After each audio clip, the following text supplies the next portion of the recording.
So in the last lecture, we have seen two important aspects which started to introduce when we take our material from bulk to nano. That is a quantum confinement effect and surface area to volume ratio effect. Now in this lecture, what we are going to see is what is the history of nanoscience and technology, with timeline how nanoscience and technology is making progress. Okay, whether this nanotechnology is only present before few uh, tens of years, or it is well known from some era back. Hmm? So we are trying to understand what is the history of nanoscience and technology. So the term nanotechnology gained popular in 1970s and 1980s. Okay, so this term nanotechnology is get popular in recent year. Okay, like 1970s to 1980s, 30-40 backs, 30-40 year backs. But the technology that use tiny or nano-sized objects have been found around the centuries. Okay, but that even if the term nanotechnology is popular before 30-40 years, okay, the nano materials are already started to use in the past, okay, before several centuries ago. Okay, so the first example you can see in the slide is we can start with the 4th century. So in the 4th century, the beautiful example is the of nanotechnology is Lycurgus cup. This Lycurgus cup is right now present in Roman, okay, in Rome, and this is an example of dichroic. Dichroism means two colors. So this Lycurgus cup is made with a special glass which is called as dichroic glass. Okay, what is a speciality about this glass? Because in this glass there is a colloidal gold and silver nanoparticles are present in the glass. Okay, there is a presence of colloidal gold and silver nanoparticles in the glass, and because of these gold and silver nanoparticles, it allow to look opaque green when light is illuminated from outside. So the image of the Lycurgus cup is shown below left corner, where you can see that you can see two cups. Okay, the cup is same, but you can see two different colors. Okay, the left hand side cup is represent can be seen that the color of the cup is green, because in this case the light is get incident from the light get incident on the cup from outside. Okay, and what we see the color is green. But suppose if you take a candle and if you put inside the cup, and if you glow the candle, then what you can see that the color of the cup get changed from green to red. Okay, so in the reflected light you can see the Lycurgus cup looks green. In the transmitted light you can see that the color of the cup looks red. Okay, okay, so when the light is fall on the cup from outside, okay, the cup looks green. If the light is coming through the from inside to outside the cup, glass of the cup, then you can see the color is red. Okay, so it means depending upon the which situation you are looking at the cup, okay, whether you are looking the cup with the help of light which is coming, which is get reflected from outside, or whether you are looking at the cup when there is a candle inside the cup. Okay, so why you are getting two different colors? Why we are able to see these two different colors? So you can see on your right hand side I have given some references. So in 2001, okay, you can see some scientists, they got a sample from this glass and they try to find what is inside the glass, and then you can see there is a TM image, transmission electron microscopic image, which is shown on the green cup, on the above the green cup. You can see there is an image. Okay, that image is showing you a gold or silver nanoparticle which is present in the glass. So in the reflected light, cup appears green, and in transmitted light it appears red. The reason is there is a around 40 ppm gold nanoparticles and 300 ppm silver nanoparticles, they are embedded in silica glass. Okay, they are embedded in silica glass, and because of these nanoparticles, okay, depending upon the uh, direction of light, okay, whether it is in a reflection mode or transmitted mode, it shows different colors. So this is the beauty of Lycurgus cup, and which was made in the 4th century,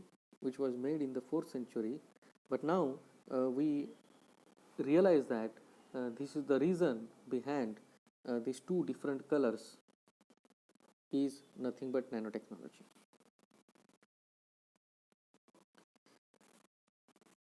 In this slide, you can see there are some examples which are present in the 9th to 17th centuries. So during the 9th to 17th centuries, there was some ceramic glazes, okay, stained glasses were present. Okay, so the glowing and glittering luster ceramic glazes used in the Islamic world and later in Europe contains silver or copper or other metallic nanoparticles. So you can see a bowl on your right hand side, and you can see the bowl is very beautifully designed with different colors, but these colors are nothing but silver or copper or metallic nanoparticles are there. Okay, so you are able to see the design of this bowl. Okay, but this color is not our regular color. Okay, it is some special color, okay, which was used during that centuries, and it is present in the British Museum. Okay, and it was realized that that color was made with silver, copper or metallic nanoparticles. So the medieval artisans discovered through alchemical experimentation that adding gold chloride to molten glass resulted in a red tint, and adding silver nitrate turned the glass yellow. Okay, so during that century, the people who are making these glasses, they realize that if we add some chemical like gold chloride or silver nitrate, if we add these chemicals in a certain amount when we are fabricating the glass, okay, they realize that the color of the glass is get changed. Okay, So they decide that if we use gold chloride, then we get a red tint in the glass. If we use silver nitrate, it will show yellow colored glass. Okay, so they are showing colors at the same time they are transparent. So this technique is reached its height during the 16th to 18th century and resulted in some of the world's most spectacular stained glass windows. So an example, so this stained glass is nothing but it is not a normal glass. Some gold nanoparticles or silver nanoparticles, they are present in this glass, and we call this as a stained glass. Okay, so they were started to use in the windows, especially in the Roman church. Okay, in European church, you can still see these kind of stained glasses are used for the windows. Example of stained glass window is shown on your right hand side image. Okay, so this is a south rose window of Notre Dame cathedral. Okay, that is prepared in the 1250, in the year 1250. Okay, so this is a kind of glass. Okay, they started to prepare with silver or gold nanoparticles. So recently, scientists analyzed this stained glass, which is shown in the image, from this era, and discovered that the technique, possibly dated back to the 10th century, worked because of the nanotechnology. We realize it now. The people use it, okay, in that century, but nowhere aware why we are getting these different colors for the glasses. Okay, and now once we analyze it, we realize that the stained glass reveal that the gold and silver nanoparticles, they act as a quantum dots. They reflect red and yellow light, and because of that we are getting different colors from the glass. Okay, in the 13th to 18th century, there is again a very beautiful example of nanotechnology was Damascus saber blades. Okay, so you can see the image of this Damascus saber uh, blade. Okay, and in the 17th century, the nanotechnologist was Asadullah, and the steel of the Damascus blade, which were first encountered by crusaders when fighting against Muslims, had features not found in European steels, a characteristic wavy banding pattern known as damask. Okay, so please keep in mind that in that century, okay, we have we are was a very famous. I think still we are very famous about the steel. Okay, about the steel. So if the European people, they make these kind of saber blades, okay, then they use European steel. But when they prepare their blades, okay, it was not shiny. It was not shiny. Okay, but the Indian steel has some speciality in it. Okay, and when we prepare the weapons in India using Indian steel, we realize that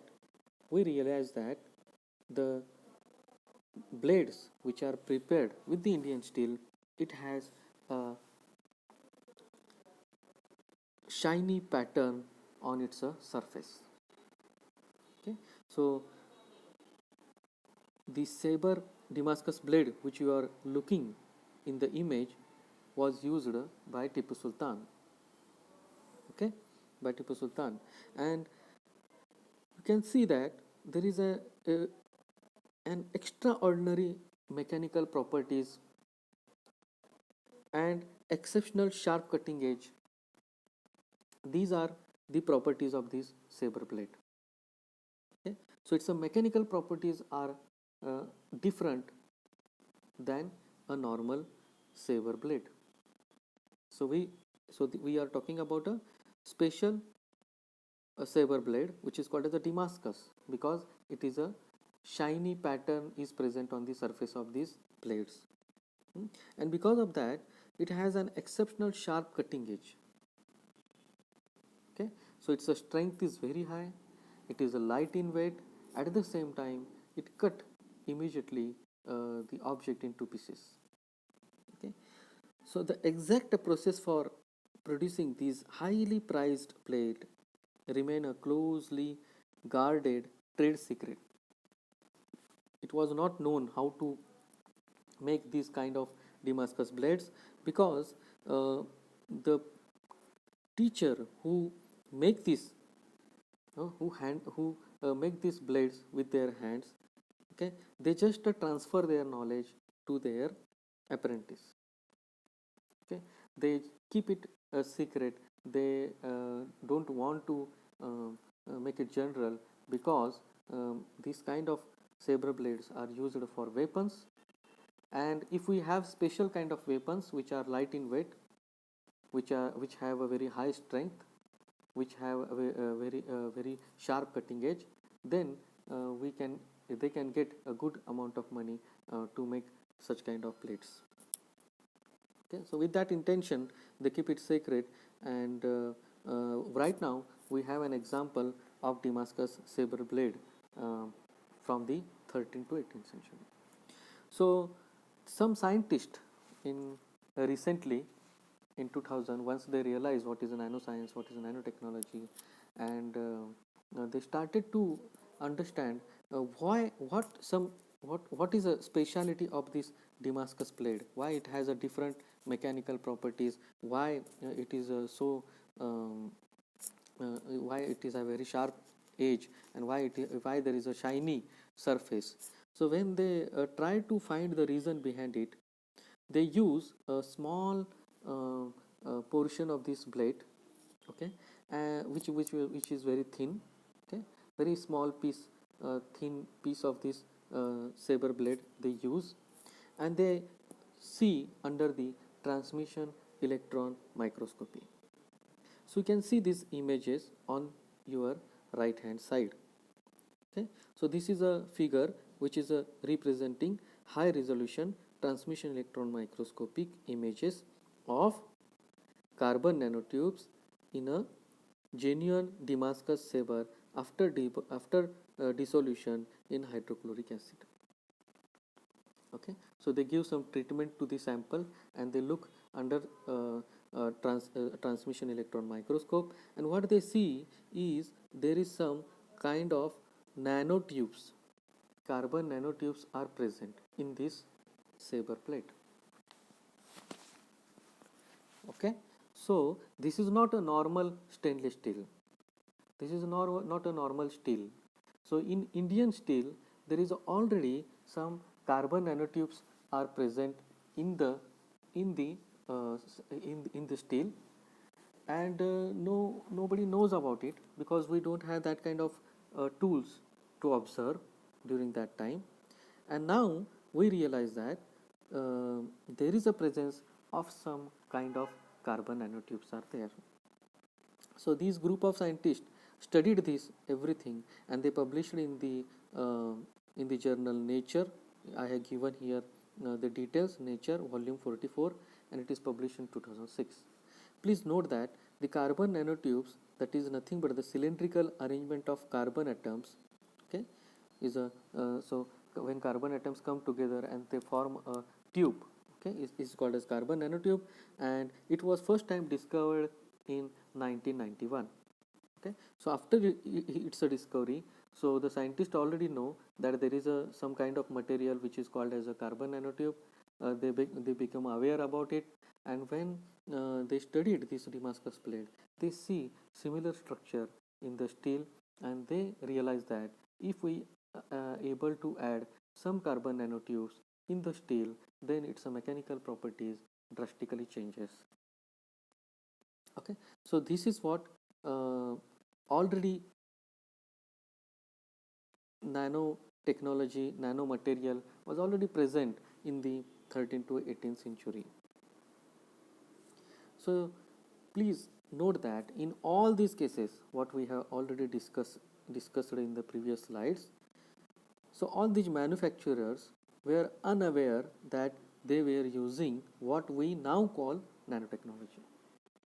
Okay, they was not aware about it. They just know that if I take this glass, if I put this chemical, it will get some color.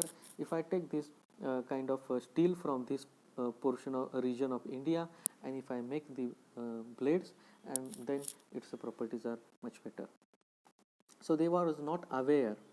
They just did it, and unaware, without any awareness, and they got some good properties.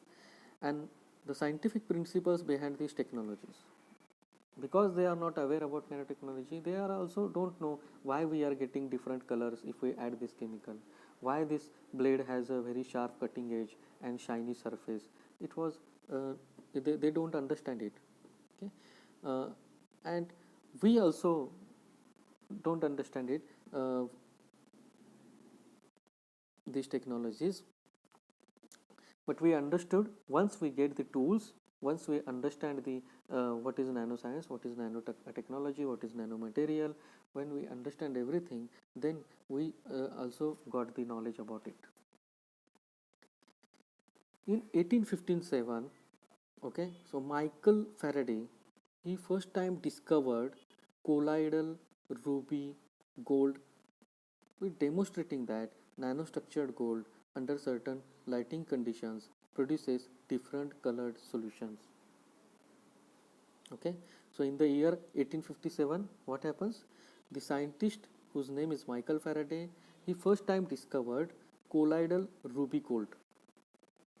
Okay, so you can see the image of this colloidal ruby gold colloidal solution on your right hand side. You can see the color of this solution is reddish.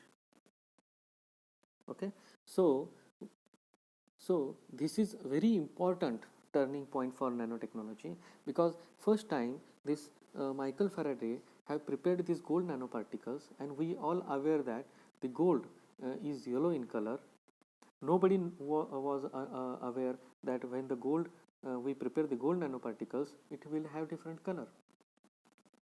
Okay, so that is the beauty of this experiment. If you or me at the time, if we prepare this kind of gold nanoparticle, we thought, oh, it is not yellow. We think that it is not yellow in color. It means we are doing something, we did experiment, some wrong experiment. We did some wrong experiment, we are getting some wrong product, and we just throw it out. Okay, so that is the importance of this scientist, that they prepare it, they understand it, and they said that when the gold is prepared in nano particle form, then it is no more remain yellow. It has a reddish color. Similar, okay, slide, you can see the Faraday slide is also shown in the on your left hand side image, which is shown in the below. So the slide is depicting Faraday's gold solution was used in his lecture on nano gold. So the Faraday has given a lecture on the nano gold, and during his lecture he used this slide to show the audience. Okay, so on the relation of gold to light. Okay, so you can see that the slide has a reddish purple color and indicating particles on the order of 20 to 40 nanometer in diameter on the average. So if the gold nanoparticles have the particle size in the range of 20 to 40 nanometer, then you can see that the color of the thin film which is prepared with this solution looks like this. Okay, so if any one of you are interested to see this paper, then I have given also reference for that paper, where the Michael Faraday's experimental relation of gold to light. You can see there is a name of the journal, okay, volume and page number, and if the year is 1857. So in that paper he has published his research. In 1959, Richard Feynman of the California Institute of Technology gave what is considered to be the first lecture on technology and engineering at atomic scale. And the title is very famous. There is a plenty of room at the bottom. And he has given his lecture at an American Physical Society meeting at Caltech. Okay, so this is a recent uh, first lecture on nanotechnology. So Richard Feynman was the person who basically discussed about the what are the possibilities of this nanotechnology, okay, for different applications. So in his famous presentation, there is a plenty of room at the bottom. He asked several questions to the audience. Why can't we manipulate materials atom by atom? This was his first question. Why we are unable to manipulate material atom by atom? Second question is, why can't we control the synthesis of individual molecules? Can we control the synthesis of individual molecules? Is it possible? This was the question. Third question is, why can't we write all human knowledge on the head of a pin? In a very small area, are we able to store all the human knowledge? Why we can't do that? Okay, his last question was, why can't we build machines to accomplish these things? If we are not able to do it by our hands, okay, are we able to make such kind of machines where we are able to manipulate the things at the nanoscale? Okay, so these were the questions, and I think most of these questions was not possible to answer at that time. Okay, so because yet the discoveries has still need to progress in that direction. And why now we are able to do this all? Okay, that time when he make his presentation, these was the questions, okay, which he has directed the scientists to think about. So right now, is it possible? Yes, right now it is possible. Why now it is possible? Because now we have new tools for atomic scale characterization. Now we have several tools for atomic scale characterization. Now we have new capabilities for single atom molecule manipulation. Now we have this kind of machines where we are able to manipulate atoms. Now we can use computational access. We have computational access to large systems of atoms and long time scales. Now we have convergence of scientific disciplines at the nanoscale. Okay, so right now we have these things, so we are able to do multiple things at the nanoscale. In 1965, Intel co-founder Gordon Moore described in Electronics magazine several trends in the field of electronics. So Gordon Moore is a founder, co-founder of Intel. Intel, which make the microprocessor chips. Okay, so you are aware about the company Intel, and he keep writing some trends in his magazine, which is called as Electronics. So one trend now known as a Moore's law. So he make a one trend which is now called as a Moore's law. He described the density of transistor on an integrated chip, which we call as a IC, doubling every 12 months.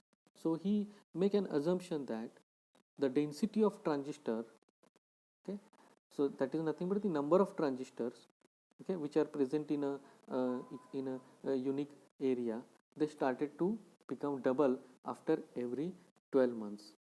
The basic trend Moore envisioned has continued for last 50 years. So what he said in 1965, still it is a it is true. What he said, it become true, is to large extent as ICs and transistor have approached the nanoscale dimension, because we have started to reduce the size of the transistors and ICs. So what he said, the increase in the doubling the density of the transistors after every 12 months has become reality now. In 1974, Tokyo Science University professor Norio Taniguchi coined the term nanotechnology. Okay, in 1974, in the year 1974, a professor Norio Taniguchi from Tokyo University, Japan, he coined the term nanotechnology. He first time make this word use this word as a nanotechnology to describe precision machines of materials to within atomic scale dimensional tolerances. Okay, so he gave this word nanotechnology to all of us in the year 1974.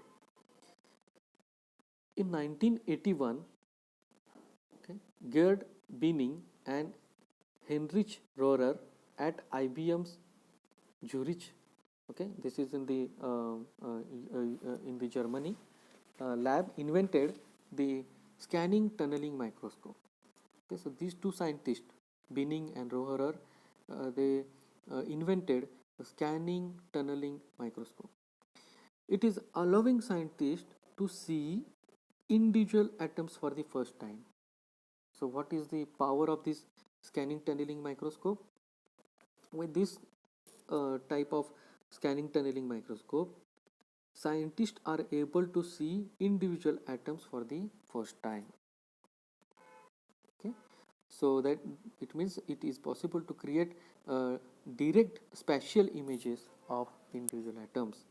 Okay, so Binning and Rohrer, they won the Nobel Prize for the discovery in 1986. Okay, so you can see with this kind of technology, as I mentioned, scanning tunneling microscope, we are able to see individual atoms. We are also able to manipulate the position of individual atoms by using this scanning tunneling microscope. And to understand this, you can see the image which is given on the right hand side top of the slide, on the upper slide. So it is called as a stadium coral. It is called as a stadium coral. Okay, a stadium shaped coral made by iron atoms on copper surface. Okay, so you can see the blue colored atoms, they are arranged in a stadium shape. Okay, so these atoms are nothing but the iron atoms, and they are manipulated in this shape on a copper surface. Okay, so what you can see, the reddish colored surface, red colored surface, okay, red color balls, they are nothing but the copper atoms. Okay, and the green color, okay, green color things what we are able to see in a stadium shape, they are nothing but the iron atoms. Okay, so this is made by IBM research. Okay, IBM research, okay, which is present in the Zurich, and they use this scanning tunneling microscope to make such kind of an arrangement of iron atoms on the copper surface. In 1985, Rice University researchers Harold Kroto, Sean O'Brien, Robert Kerr, and Richard Smalley discovered the Buckminster fullerene. Okay, so fullerene is a Buckminster fullerene. It is nothing but a C60 molecule. So when 60 carbon atoms, they come together, they arrange themselves in a special order, okay, which is looks like a buckminster, more commonly known as a buckyball. Okay, it looks like a buckyball. The team was awarded the 1996 Nobel Prize in Chemistry for this discovery. So the image is shown in on your uh, right hand side in the below of the screen, below of the slide. Okay, so you can see that the scientist is has a solution is in his hand. That solution contains the C60 molecules, and he also is showing what is the structure of this C60 molecule.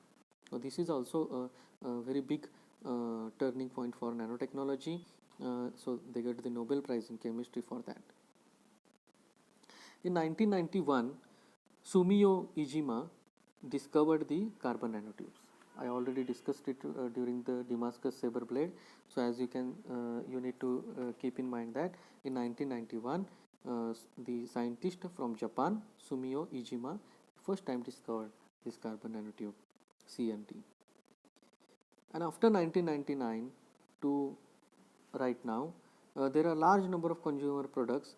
They are making use of nanotechnology, and now there are large number of products which are also present in the market. So you can see the golf balls that fly straighter, tennis rackets that are stiffer. Okay, therefore the ball rebounds faster. Nano silver antibacterial socks, clear sunscreens, wrinkle and stain resistance clothing, deep penetrating cosmetics, scratch resistance glass coatings, faster recharging batteries for cordless electric tools, and improved displays for televisions, cell phones, and digital cameras. So large number of products are available. Some of the pictures you can see here. So in information and communication technology, we are also using this nanotechnology, and you can see the nanotechnology could one day use single electrons to work processor. Okay, now, this is the future what we are looking for. And so can we use a single electron to make the transistors? Now this would make computers 100 times faster with huge memories and many more applications. Okay, that will be the future. You can see in mobile and all these things, computers, we are using microprocessors. Okay, so nanotechnology is creating smaller microprocessor. This means that devices are more compact, more portable, faster, more powerful, and contain many more applications. Okay, so the size of the computer, the size of the mobile, okay, it is a big, the size of the electronic devices, and they started to shrink down. This is the reason behind it.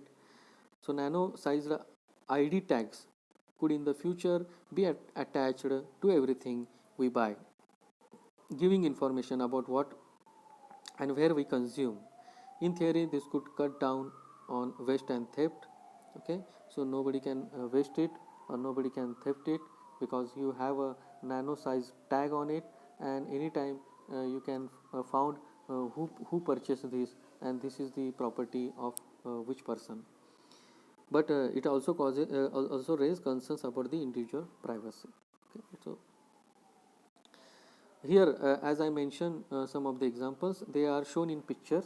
Just we are reminding here the same things. So nanotechnology, nanoelectronics has enabled the miniaturization of electronic gadgets in daily use. Some tennis balls stay bouncy for longer thanks to the nanostructured inner layer. Some tennis rackets are made from carbon-based nanocomposite. Okay, now what is composite, what is nanocomposite, that we are going to see uh, uh, in our next lectures. But right now just try to understand that the carbon based nanocomposites, if we use in the rackets, then they become more stronger, and at the same time they become more lighter. And you can also see the socks that contain antibacterial nanoparticles of silver are supposed to keep your feet healthy and odor free. Okay, okay, so this is the what we are looking for. Here, as I said, some textiles are made with hydrophobic using liquid repellent nanostructure coatings. which enable them to be water and stain resistance. Okay, so these kind of shirts and pants now you will have, which will not get strained, or it will not get wet. Okay, so cosmetics and sunscreens which contain nanoparticles can promote better protection and comfort. Okay, you can use cosmetic screens, and still somebody is unable to identify whether somebody has used cosmetics or not. You can just apply sunscreen and you can sit, nobody knows whether you are using that sunscreen or no. Sunglasses which have nanostructured coatings are easier to clean, harder to scratch, anti-static, anti-misting, and antibacterial properties. Because of with this kind of nanotechnology, we are able to get the devices with multifunctionality, which is better for our daily use. Okay, so we will stop here.